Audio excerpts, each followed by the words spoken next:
That thing belongs in a dumpster. My stepmother's voice cut through the reception hall like a blade, her manicured fingers pinching the worn leather journal my grandmother had just pressed into my hands under the table. She didn't whisper it. She announced it standing up from her chair, ripping the journal from my grip, and holding it above the centerpiece like a dead rat. "Mother-in-law, honestly," she said into the sudden silence, turning to face my grandmother with a pitying smile. "Giving your granddaughter a moldy old book at her own graduation dinner? In front of the mayor? In front of our friends?" She got the laugh she wanted. 40 guests, crystal wine glasses, the rooftop terrace of the Langham in Chicago, and my grandmother sitting there in her borrowed dress, shrinking. Then my stepmother did the thing I will never forget. She dropped the journal into the ice sculpture's melt tray, a shallow pool of freezing water beneath a carved swan, and returned to her seat like she'd just swatted a fly. "Someone clean that up," she murmured.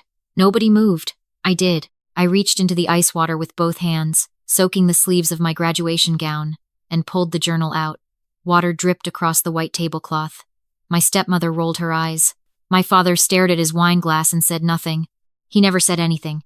"Before I tell you what was hidden inside those soaked pages and how I used it to dismantle the life my stepmother built on stolen ground, tell me something. What's the most humiliating thing a family member has ever done to you in public? Drop it in the comments." I read every single one. 4 days later, I was standing inside the lobby of Prescott and Hargrove Private Wealth, a firm so old the brass on the door had turned green. The office was on the 31st floor of a building on LaSalle Street, all dark wood, ticking clocks, and the kind of silence that smells like money. "I'm Nora. I'm 28. I'm a speech pathologist at a children's hospital on the South Side. I spend my days teaching 4-year-olds how to say the word more. I drive a Honda Civic with a cracked windshield. I buy my coffee from the gas station on Ashland because it's 89 cents. I am not the kind of person who walks into places like this. But I was holding a Ziploc bag with a water-damaged journal inside, and a business card I'd found tucked into the spine, the ink barely legible. I'd dried the pages with a hairdryer for 2 hours the night before, pressing each one flat with dictionaries. The card read, Prescott and Hargrove, account reference, GH1961BELLAMY, ask for Mr. Yates. I asked for Mr. Yates. The receptionist gave me the look, the one where her eyes scanned my Target blouse, my scuffed shoes, my wet-looking Ziploc bag, and she picked up the phone, with the enthusiasm of someone calling in a noise complaint. But then something changed. Her expression shifted. She hung up, stood, and said, "Please follow me, Miss Bellamy, right away." She led me past the open-plan office into a hallway I suspected most clients never saw. A door at the end opened into a private conference room with a view of the river. 2 men were already standing, an older gentleman in a charcoal vest and a younger associate clutching a leather portfolio. "Miss Bellamy," the older man said, extending his hand. "I'm Gerald Yates. I was your grandmother's advisor for 37 years. I've been waiting for someone to bring me this card." He asked to see the journal. I slid it across the table. He handled it gently, with the reverence you'd give a historical document, and opened it to a page near the back. A page I hadn't been able to read because the ink had bled. "Your grandmother, Helen Bellamy, opened an irrevocable trust in 1983, he said. She was a seamstress. But her husband, your grandfather, Edward, was a mechanical engineer who held 3 patents on industrial valve technology. The licensing fees have been compounding in a diversified portfolio for over 4 decades. He placed a printed statement in front of me. The current value of the trust, payable to you as the sole named beneficiary, $8,700,000. I didn't speak. I couldn't. I stared at the number, and the room tilted. 8.7 million. My grandmother, the woman who hemmed dresses in her basement, who clipped coupons from the Sunday paper, who wore the same winter coat for 19 years, had been sitting on a fortune. And she'd left every cent of it to me. "Is my father listed anywhere?" I asked. My voice came out steady, clinical. A reflex from years of keeping calm when a child aspirates during a swallow study. "No," Mr. Yates said. "Nor his wife. The trust was structured to bypass your father entirely. Your grandmother was very specific about that." I touched the journal's warped cover. My fingers traced the water stain from my stepmother's ice tray. The woman who had called it trash had been holding a key to $8 million, and she'd thrown it into a puddle because she was too vain to look past the cover. I sat in Mr. Yates's office, but my mind was somewhere else. I was 11, standing in the kitchen of the house on Birch Lane, watching my father marry Diana. Diana came into our lives like weather, sudden, overwhelming, and impossible to argue with. She was a real estate broker with blown-out hair and a voice that could fill any room. My father, Robert, was a quiet man, a middle manager at a logistics company, ordinary in every way. But Diana saw something in him she could sculpt, a man too tired to fight back. Within a year of the wedding, My grandmother was removed from Sunday dinners. Diana said her perfume gave her migraines. Within 2 years, Diana convinced my father to take out a second mortgage on the Birch Lane house to fund her new brokerage. Within 3, she had power of attorney over his finances. My grandmother tried to warn him, "Robert, that woman is spending money you don't have." My father's response, delivered in Diana's words through his mouth, "Mom, you're being paranoid. Diana handles the money because she's better at it. You wouldn't understand." Helen stopped coming to the house after that, not because she gave up, but because Diana changed the locks and told her she wasn't welcome anymore. I was 14. I remember because I sat on the porch and watched my grandmother walk back to her car in the rain, carrying a Tupperware of soup no one would eat. I used to sneak out to visit her. Every Thursday after school, I'd take the bus to her apartment on Kedzie Avenue. She'd make me grilled cheese and tomato soup, and we'd sit at her little table by the window, and she'd tell me about my grandfather. How he was brilliant but humble. How he'd rather fix a neighbor's furnace for free than negotiate a raise. "He left us something, Nora," she told me once, pressing my hand. "Something safe, something nobody can touch." I didn't understand then. I understand now. The clank of Mr. Yates closing the file brought me back. I wasn't the girl on the bus anymore. I was the woman in the room with the number on the page, and for the first time in my life, I knew exactly what I was going to do with it. I called my boyfriend, Marcus, from the parking garage. Marcus is a forensic accountant. Not the exciting kind from movies, the kind who spends 16 hours a day cross-referencing bank statements and drinking cold coffee. But when it comes to following money, he's a bloodhound. "I need you to look into Diana's brokerage," I said. "I already started," he said. Because Marcus knows me. He'd seen me come home from the graduation dinner with mascara on my chin and a wet journal in my hands, and he'd known. By the time I got home, he had 3 monitors running. He didn't look up when I walked in.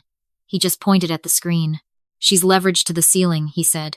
"The brokerage Bellamy Premier Properties, it's her name on the LLC, but the collateral is your father's pension, his 401k, and the house on Birch Lane. She took out a $700,000 line of credit against assets she technically doesn't own without his informed consent." "Is that legal?" I asked. "With the power of attorney he signed?" "Technically, yes. Ethically, she buried the terms in language he'd never understand. But here's the real problem." He pulled up another document. "She's been skimming.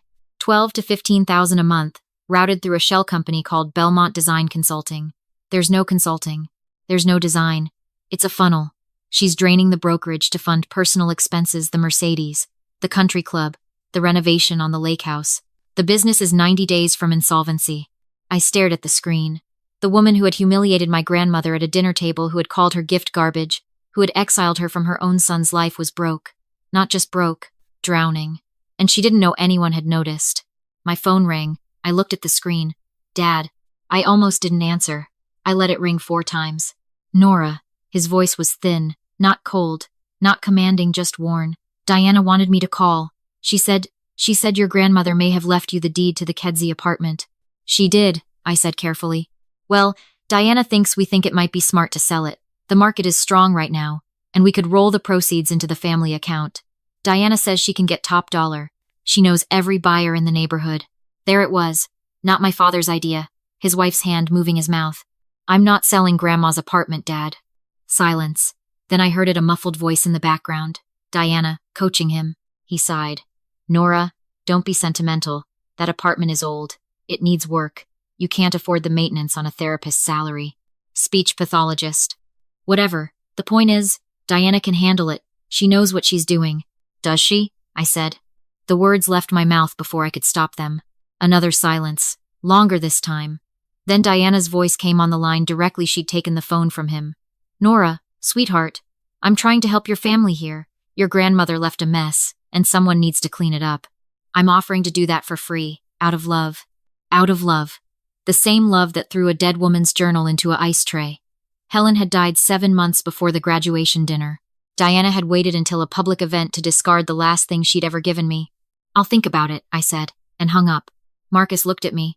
"How much does she think the apartment is worth?" "Maybe 250, 300,000. "And how much does she need to keep the brokerage alive?" "You tell me." "About 300,000.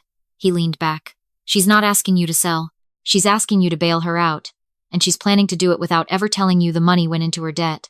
I didn't sleep that night. I lay in bed and stared at the ceiling, and I thought about my father. Not the man Diana had made him, but the man he used to be. The man who carried me on his shoulders at the zoo, who taught me to ride a bike in the alley behind Birch Lane, who cried at my middle school graduation the one Diana wasn't at, because they hadn't met yet. I didn't hate my father, that was the problem. I hated what he'd become, and I hated the woman who had made him that way. But somewhere under the silence and the cowardice, there was still the man who used to warm up my car on winter mornings so I wouldn't have to sit in the cold. That man was the reason I had to be surgical about this. I wasn't going to destroy my father. I was going to free him. I waited a week before calling Diana back. 7 days. Long enough for the bills to pile up. Long enough for the desperation to ripen. When I called, I didn't use my real voice. I used the voice Diana expected, quiet, uncertain, a little scared. The voice of a girl who doesn't understand money. Diana, I went to the bank, I said. About Grandma's accounts. And? Sharp, hungry. There's more than I thought. The journal had some kind of investment account attached to it. The advisor said it's been growing for 40 years. Stocks, patents, something about licensing fees. I could hear her breathing change. How much, Nora? Measured, controlled, but barely. Almost $9 million, I whispered, and let my voice crack. Diana, I don't know what to do. The advisor said something about estate taxes and capital gains, and I think the IRS is going to come after me. I'm a speech pathologist. I can't deal with this. I don't even know what capital gains means. The transformation was instant. Every predator has a tell, and Diana's was her warmth. When she wanted something, her voice turned into honey. Oh, sweetheart. Oh, Nora. Listen to me. You do not talk to anyone else about this. Not a lawyer, not a financial advisor, nobody. I have handled portfolios 10 times this size. I can shelter the entire amount under a family holding company. We classify it as a legacy asset. The tax burden virtually disappears. This is what I do, Nora. You'd do that for me? You're my family, honey. This is what family does. Family. The word sounded obscene in her mouth. But I need you to bring the paperwork to me, she said. The trust documents, the account statements, everything. Don't mail it. Don't scan it. Bring the originals. When? Saturday, she said quickly. The Lakeshore Women's Foundation Gala at the Palmer House. Your father is receiving a community leadership award. It's really my award. We both know that, but it's in his name. Bring the documents. We'll sign the transfer in the private lounge before the ceremony, and Nora wears something appropriate. She wanted the stage. She wanted to be the woman who grew the family fortune. She wanted to announce it from a podium while my father stood beside her, smiling the way she'd trained him to smile. Okay, I said. Thank you, Diana. I really don't know what I'd do without you. That's what I've been saying for years, sweetheart. I hung up, looked at Marcus. He was already printing. The documents we prepared looked exactly like the transfer of assets forms Diana would expect, same formatting, same legal headers, same signature blocks. But the content was different. Buried in the definitions section, obscured by language Diana would never bother to read because she was too greedy to slow down, was a full acknowledgement of fiduciary responsibility for every financial decision made under power of attorney for Robert Bellamy, from 2011 to present, every shell company, every skimmed payment, every leveraged asset. She wasn't signing a transfer. She was signing a confession. The Palmer House ballroom on Saturday night was everything Diana loved: gold leaf, champagne towers, a string quartet playing something classical that nobody was listening to. Chicago's North Shore elite filled the room in black tie, all air kisses and tax-deductible donations. I arrived at 7:45. I was not wearing something appropriate. I was wearing a black fitted dress that I'd bought that afternoon, the first expensive thing I'd ever owned. I wore my grandmother's pearl earrings, the ones Diana had tried to take after the funeral, and I'd hidden in my glove compartment. My father was near the podium, adjusting his tie. He looked tired. Not the temporary tired of a long day, the permanent tired of a man who hasn't made his own decision in 14 years. He saw me and his face did something complicated: relief, guilt, confusion, all in the space of a second. Nora, you came. I came, Dad. Diana materialized beside him, gripping his arm. She was in emerald green, diamonds at her throat purchased, I now knew, with money siphoned from my father's retirement account. Do you have it? She asked, skipping the pleasantries entirely. I handed her the blue portfolio. She opened it right there, standing next to a champagne tower, and her eyes went straight to the number on the first page, $8,700,000. Her pupils dilated. I watched it happen, the greed moving through her body like a current. She flipped to the signature page. She didn't read the definitions. She didn't read the acknowledgement clause. She didn't read the retroactive liability section. She read the number, and she read the line that said, "Sign here to accept transfer of management authority." And she pulled a pen from her clutch. Diana, my father said quietly, maybe we should have a lawyer look at. Robert, please. I am the lawyer in this family. She wasn't, but that had never stopped her. She signed with a flourish her full legal name, the date, and her brokerage license number, because she wanted the record to show her professional authority. There, she said, snapping the portfolio shut and handing it back to me. I'll announce the family fund expansion during Robert's speech. The press will love it. She marched toward the stage. My father lingered. Dad, I said softly, I need you to know what happens next. I did for you too. He stared at me. For a moment, just a moment, I saw him. The real him. The man underneath. His mouth opened like he wanted to say something, but 14 years of silence had rusted the hinges, and nothing came out. He turned and followed his wife to the podium. I stepped to the side of the ballroom. I photographed every page of the signed portfolio. I sent the images to Marcus, who was parked outside in our Civic with his laptop open. He attached them to the complaint we'd prepared with the Illinois Attorney General's office, the IRS Fraud Division, and the Illinois Department of Financial and Professional Regulation, which oversees real estate brokerage licenses. Diana took the microphone. Good evening, everyone. Tonight isn't just about Robert's award, though he absolutely deserves it. Polite laughter. Tonight, I'm thrilled to announce that the Bellamy family is establishing a new philanthropic trust, funded by a recently discovered family investment portfolio valued at nearly $9 million. This is what legacy looks like. She was claiming my grandmother's money, Helen's money, the money Helen had hidden specifically to keep it away from this woman, as her own achievement. In front of 300 people, 6 local journalists, and a live stream. She was building her own prison, brick by brick, on camera. My phone vibrated. Marcus. Filed. AG confirmation received. IDFPR notified. IRS case number assigned.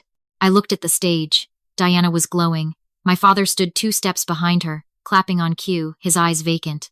Then the ballroom's projection screen, the one displaying the foundation logo behind the podium, flickered. The logo disappeared. In its place, a formal notice filled the 60-inch display. Illinois Attorney General's Office. Emergency petition for asset freeze. Case number 2026. CF04-417. Respondent. Diana K. Bellamy. The applause died like someone had pulled the plug on a speaker. Diana turned, saw the screen, and for 3 full seconds, she didn't move. She stood there with the microphone in her hand, and the smile still on her face, processing a reality that didn't fit inside her script. That's a mistake, she stammered. Someone fix the Robert. Tell them to fix it. My father looked at the screen, then he looked at me. And in that look, I saw something I hadn't seen in 14 years, clarity. He didn't move to help her. 2 investigators from the Attorney General's office entered through the side door, flanked by a uniformed officer. They walked calmly, the way people walk when they know the room is already theirs. Diana Bellamy, the lead investigator said, we have an emergency order to freeze all assets held under Bellamy Premier Properties, Belmont Design Consulting, and any accounts associated with your brokerage license, pending investigation into financial fraud, misappropriation of fiduciary assets, and material misrepresentation. Diana's face cycled through 5 expressions in 2 seconds: confusion, rage, disbelief, calculation, and finally, the one she'd never shown in public: fear. This is insane, she hissed. I'm a licensed broker. I have done nothing. Ma'am, you signed a document tonight acknowledging sole fiduciary control over all financial decisions made on behalf of Robert Bellamy since 2011. That document is now part of the state's evidence file. She turned to me. The mask was gone. What was underneath wasn't a villain from a movie. It was a woman who had been running from her own debts for so long she'd forgotten what standing still felt like. You, she breathed. You set me up. You ungrateful little. I gave you a document, I said. You chose not to read it. They didn't handcuff her in the ballroom. They escorted her out through a service corridor, past the kitchen staff and the catering trays, and into a waiting vehicle. It wasn't dramatic. It was quiet. Somehow that was worse. The room stayed frozen for a full minute after she left. Then the murmuring started, the phones came out, and 300 people began the work of pretending they'd always suspected. My father found me near the coat check. He was holding his award plaque, a wooden thing with a brass plate, and he looked like a man waking up from surgery, not sure which parts of him were still intact. How long? He asked. How long has she been? Years, Dad. Marcus can show you everything. He sat down on the bench beside the rack of coats. He put the plaque face down on his lap. And then Robert Bellamy, the man who hadn't cried since my mother's funeral when I was 6, put his face in his hands and wept. I sat next to him. I didn't say it was okay, because it wasn't. I didn't say I forgave him, because I hadn't. Not yet. But I put my hand on his shoulder, and I let him cry, because somewhere under 14 years of silence, my father was still in there. and maybe now he'd have the chance to come back. That was 5 weeks ago. This morning, Chicago smells like spring wet pavement and the first hint of lake breeze through the window. I'm sitting at my grandmother's kitchen table in the apartment on Kedzie Avenue. I didn't sell it. I fixed the radiator, repainted the cabinets, and hung Helen's curtains back up. The grilled cheese pan is still in the same drawer. Diana's brokerage license was suspended pending the investigation. Her assets are frozen. The shell company has been dissolved. She's out on bond, living in a rental in Schaumburg, calling lawyers who are increasingly reluctant to take her calls. My father moved out of the Birch Lane house, or rather, the bank moved him out. Foreclosure proceedings that Diana had been hiding for months finally completed. He's staying in my old apartment, the one Marcus and I had before we moved into Grandma's place. It's small, it's quiet, he's learning to cook. Last Thursday, he made tomato soup from a recipe he found in Helen's recipe box, and he called me to say it tasted exactly like hers. He's not forgiven, but he's trying. And trying, after 14 years of nothing, feels like something. Marcus sits across from me, eating cereal and reading the Tribune on his phone. The trust transfer is fully processed. $8.7 million, in my name, exactly where Helen wanted it. So what now? He asks. I look at the apartment. At the window where my grandmother and I used to sit. At the table where she told me, again and again, that Edward had left us something nobody could touch. She wasn't just talking about money. She was talking about proof. Proof that the people who call you worthless are usually the ones who can't survive without you. I'm going to keep working, I say. I'm still a speech pathologist. I'm still Nora. The money isn't power. It's a wall. A wall between me and every person who ever tried to make me small. And on the other side of that wall, there's a kitchen table, a pot of soup, and the sound of my grandmother's voice saying, "He left us something safe, Nora. Something nobody can touch." She was right. Nobody touched it. And nobody ever will.